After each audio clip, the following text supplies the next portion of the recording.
Thank you, Madam Deputy Speaker, for giving me the opportunity to pay tribute to my friend and our colleague James Brokenshire, who very sadly, as we've heard, lost his courageous battle against lung cancer only 2 weeks ago. To lose one colleague is a tragedy, but to lose two in 2 weeks is almost too much to bear. There is so much that I wanted to share with this House about my experiences of James, and much will be said and has been said about James the politician.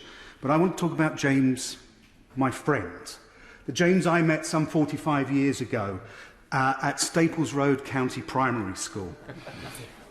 We grew up in the same area of Epping Forest. We joined the local Conservative Association. We fought local elections together as either candidates helping each other or others to get elected. We supported the fantastic Member of Parliament for Epping Forest, Madam Deputy Speaker, to ensure that she was elected in 1997, that you were elected on this occasion in 1997, and retained your seat at every election. And you must feel this loss as keenly as many of us do here today. And it's unfortunate you're not able to express that, Madam Deputy Speaker. We worked together to support Robin Squire to try and regain his Hornchurch seat in 2001, the seat that eventually sent James to this place in 2005, and inspired me to find a seat that I could win. James was the embodiment of all that is good. He was decent, honest and faithful. He demonstrated integrity and good humour in everything and was respected by all.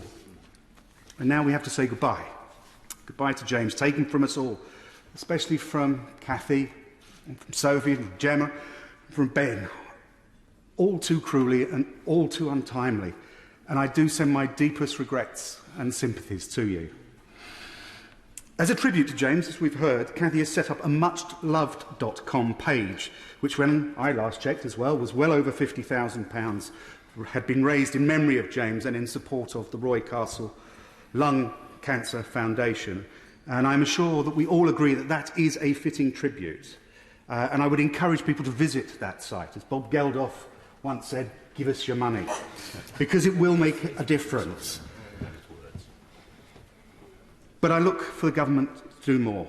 As we have seen throughout this pandemic, our UK science base is capable of extraordinary achievements at breakneck speed when required.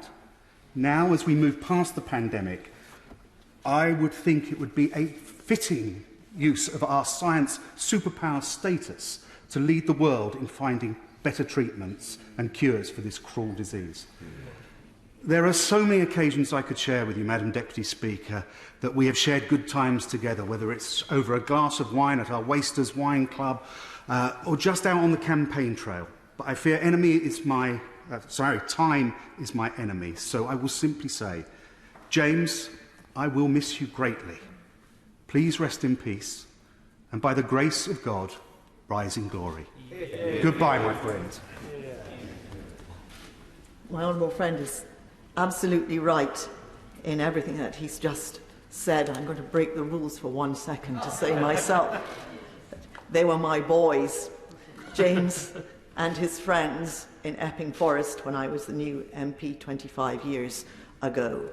And they worked for the cause in which we all believed, and I watched James grow from being a young Conservative to being a Member of Parliament, to being a minister, and to being a cabinet minister with great pride. And now we will watch James and Cathy's children follow in his footsteps. He was, and always will be, so proud of them, as we all are of James as our friend. He will be so greatly missed.